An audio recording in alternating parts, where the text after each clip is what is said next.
What is going on, guys? Jason Burke here, Styles Clash for Life, coming at you on YouTube, and today I've got some football focus. The Pittsburgh Steelers just finished their Week 3 matchup at home against the Cincinnati Bengals, the division rival Cincinnati Bengals, and once again, it wasn't the outcome we were looking for. 24-10 loss at home to the Bengals is not preferable. Now, I'm not going to sit here and crap on the Bengals. They've gotten much better since adding Joe Burrow 2 years ago. He got hurt much of last year, so he didn't get to play much of his rookie season. But he's got all the tools to be a franchise quarterback. Joe Mixon back healthy is an underrated bruising running back. They drafted Jamar Chase this year to go with last year's rookie phenom T. Higgins and the underrated Tyler Boyd. So they've got a pretty solid offense, minus the offensive line who's been kind of weak and kind of banged up. But the Bengals have a much improved team. They brought a lot of guys in the offseason for the defense to add to that group. The Bengals are a team on the rise, so they are not the same old Bungles of the past. But divisional games and games against weaker teams always give us problems, and we came into this game. I was kind of coming into this week negative anyway because of all the injuries. Last week we came in, Bush didn't play last week, Hayden didn't play last week. They came back and did play this week, but we entered this game without 5 starters. 4 of the front 7 on defense, which right away you know we're in trouble. No TJ Watt today, which is the Defensive Player of the Year candidate, one of the best in the entire NFL. Alex Highsmith, who's a very much improved and underrated pass rusher on the other side. Tyson Alualu, who is one of the best D tackles in the NFL. And Stephon Tuitt, who's been out for quite a while now, has not played yet this season. So you're without 4 potential All-Pro players on defense for your front 7, which means your pass rush is going to have a lot of issues. And it did. This was the first time in, what'd they say, 37 games with no sacks. When there's not much pass rush and you're getting a lot of penalties on defense, you're just not getting to the quarterback. You're not getting a lot of splash plays, -1 that we'll talk about. But defensively, you're playing against an improved group and you're not getting a pass rush, you're going to be in some trouble. Lot of backups playing on defense. That showed today. Offensively, we came in without Deontay Johnson, our leading target guy, leading splash play receiver for this team. Later in the game, we got a bunch of other injuries that came along, but man, this offensive line is a huge problem. We'll talk about the group stuff right now. We lost the game 24-10. Never showed much promise on offense. We had 2 good drives on offense. Both were no huddle drives. We decided to just go fast pace, up tempo, no huddle. And those were the times that our offense, and Ben in particular, looked the best. Other than those 2 drives, not much to offer in this game. 10 points total. 7 in the first half, down in the first half 14-7, and then lost the game 10-3 in the second half. So 24-10 total. Here are the offensive numbers, and we'll talk about the groups by position. Big Ben, 38-58. Again, throwing the ball 58 times. You're behind the entire game. Your running game's not getting going. Your line's not blocking for either phase of the ball. You're in some trouble there. 38-58, 317 yards, a lot of that in garbage time. 1 touchdown, 2 picks. I think he was sacked 4 or 5 times today. Didn't take those stats, but putrid, just putrid. Najee Harris, 14 carries, 40 yards. Did finish with 14 catches and 102 yards, so definitely career highs receiving. But again, when your running back is getting 14 catches and 100 yards and he's your leading receiver, that should be a problem, and it is today. Chase Claypool winds up the leading receiver, 9 catches, 96 yards. And the only touchdown of the day goes as a receiving touchdown to Freiermuth on a short little play, a dump off down by the goal line, like an inside screen kind of play for a touchdown. Those are your offensive numbers. Boswell, 2 field goal attempts, missed his first one today, his first miss in a long time, and then he came back with a short field goal make later on when we should have gone for it to cut the game to 24-10, which is where the game ended. Offensively, there's a lot to unpack here, and it's mostly all negative. Number 1, Big Ben did not look good today. I know he finished with 38 completions and 317 yards. It was all dump-offs, man. Big Ben looked very indecisive today. And again, I don't want to, this blame is not going to go to any one person or any one position. There's a lot to blame today.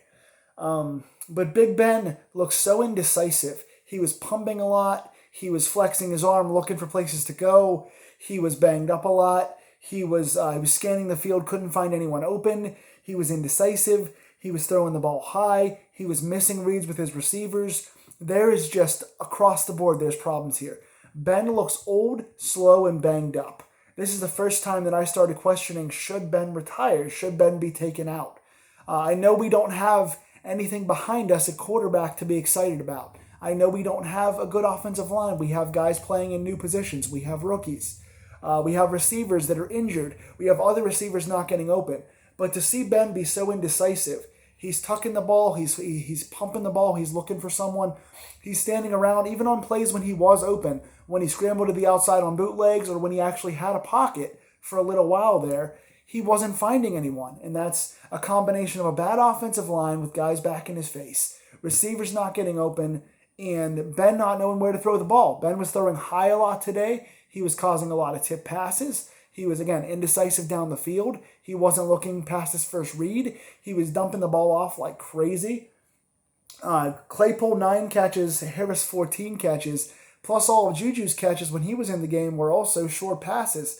You can't be looking to dump the ball off right away all the time. If you have no run game and your passing game is just short dump-offs, you're not going to get anything. They're going to put defenders 10 to 15 yards downfield, and you're going to play dump and chase the entire game. And that's what we did. We got nothing down the field for the most part the entire time. Juju eventually went out with an injury and did not return with ribs. Claypool went out with an injury in his leg and did come back. He went out injured twice and came back. So lots of injuries. We saw Cody White playing today.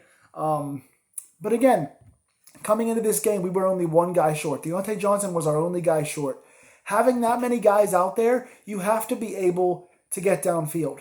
With Najee, with Freiermuth, with Ebron, with Claypool, with Juju, with Washington. You have that many guys, you have to find something downfield. There was a play when Claypool did like an in and out toward the end zone and was wide open, got himself open on a good route. They say Claypool can't run routes. He had a good route, got himself open by the end zone. Ben missed him completely. Another play downfield, James Washington was on a sprint downfield. Got around his defender, got 5 yards open, was wide open, could have ran 70 yards to the end zone. Ben missed him. Again, Ben was under constant duress. This offensive line across the board, I can't even call any one particular guy out because all 5 of them were absolute trash.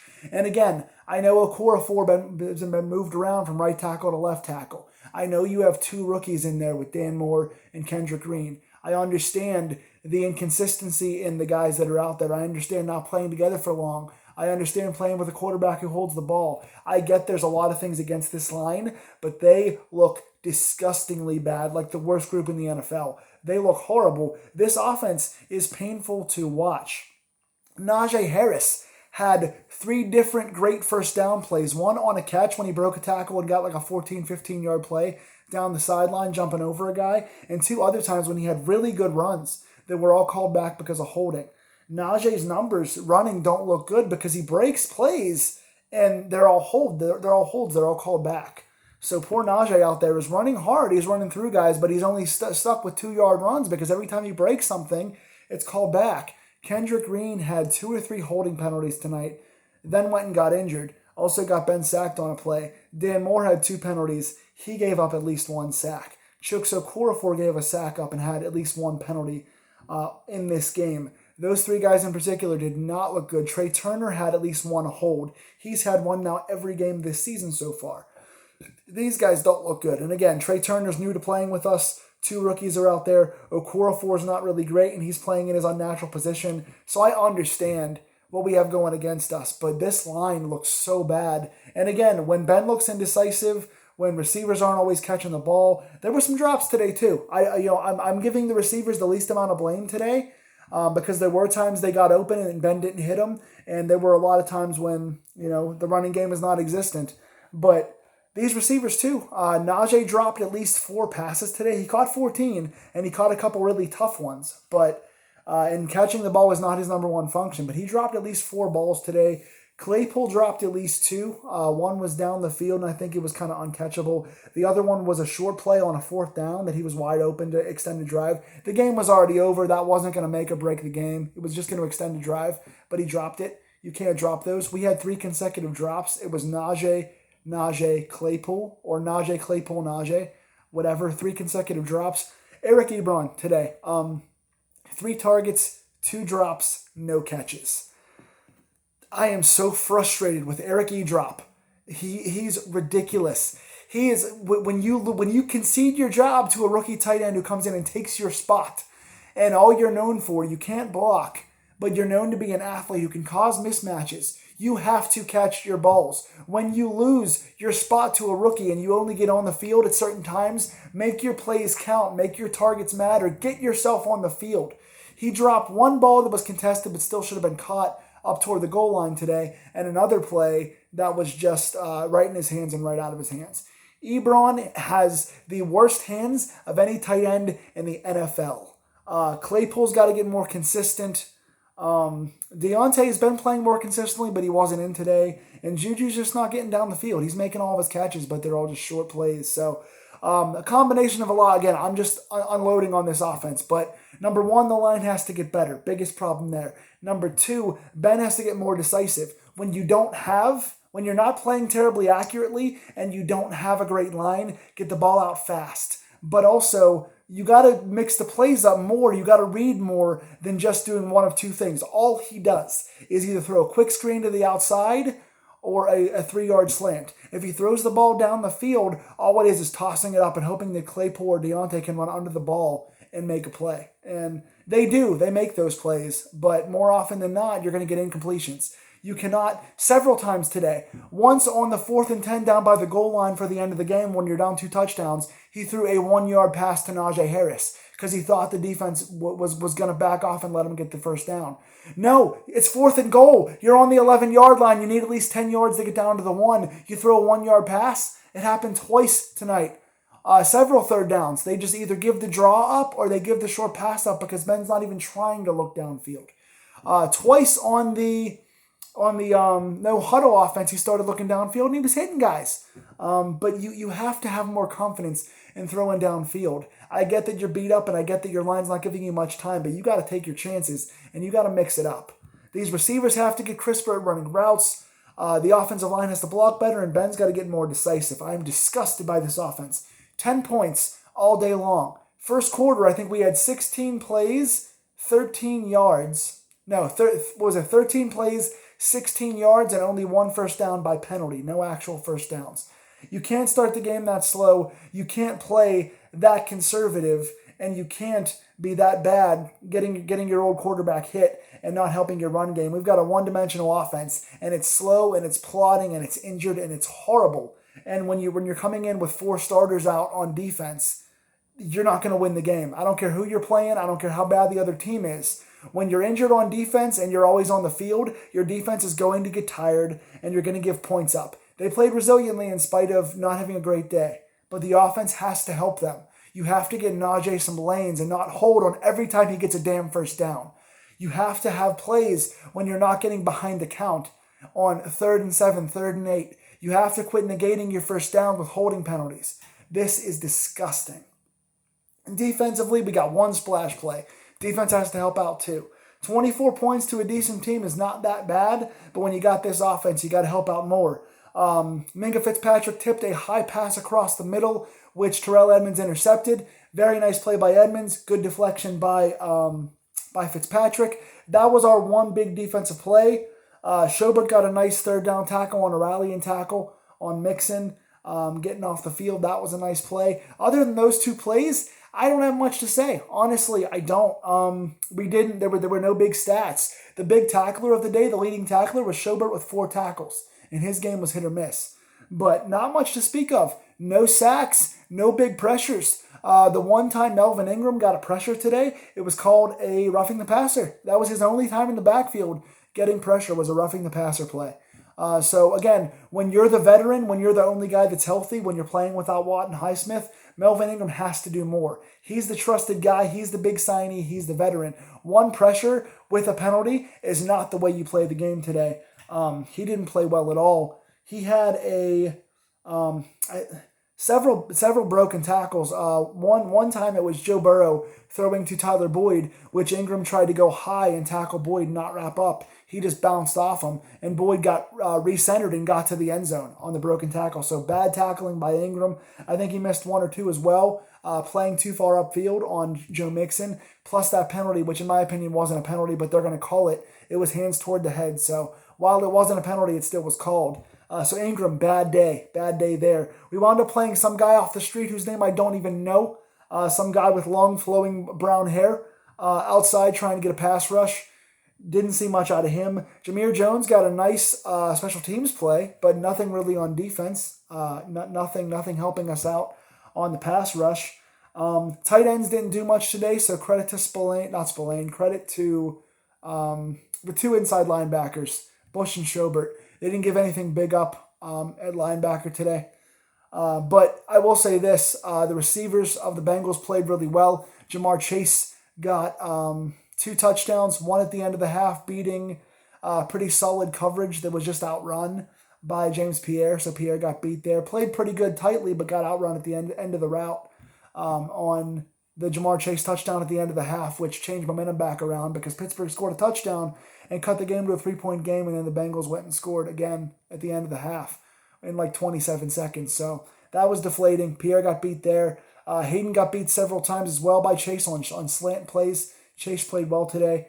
Beat Hayden on the last touchdown, I believe.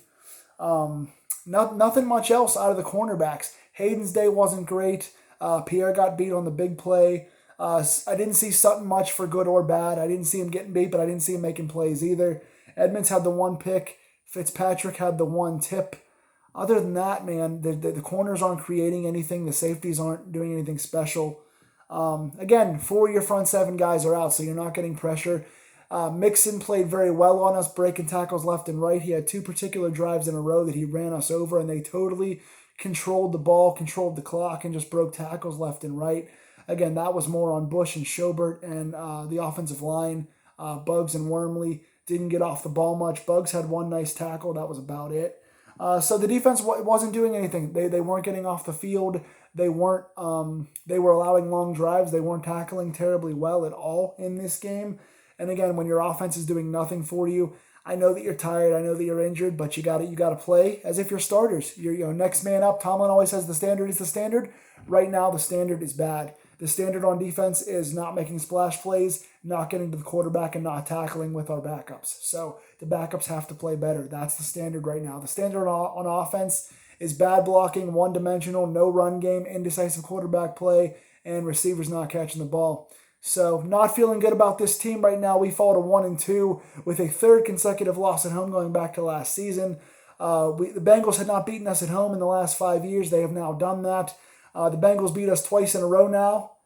In their last game, they beat us with their backups last year. So they had lost to us at home like 11 out of the last 12 meetings, and now that is over. So congrats to the Bengals. They played well today. Good solid offense, good running game, good receiving. So Pittsburgh now falls to 1-2, and now we're going to Green Bay next week. So can't feel too good about that. Pittsburgh's season is really rough right now. We got to get healthy. We need Deontay back on offense. We need Watt and Highsmith and all those guys back on defense. Got to get healthy. Got to play a little more decisively. Got to get better plays. Got to get a running game going. Got to block better in general. I will see you guys next week. Who stood out to you and why? Probably for bad reasons. Tell me in the comments below. And please like, share, and subscribe this video if you want more weekly Steeler reviews to listen to me complain about how bad the Steelers are.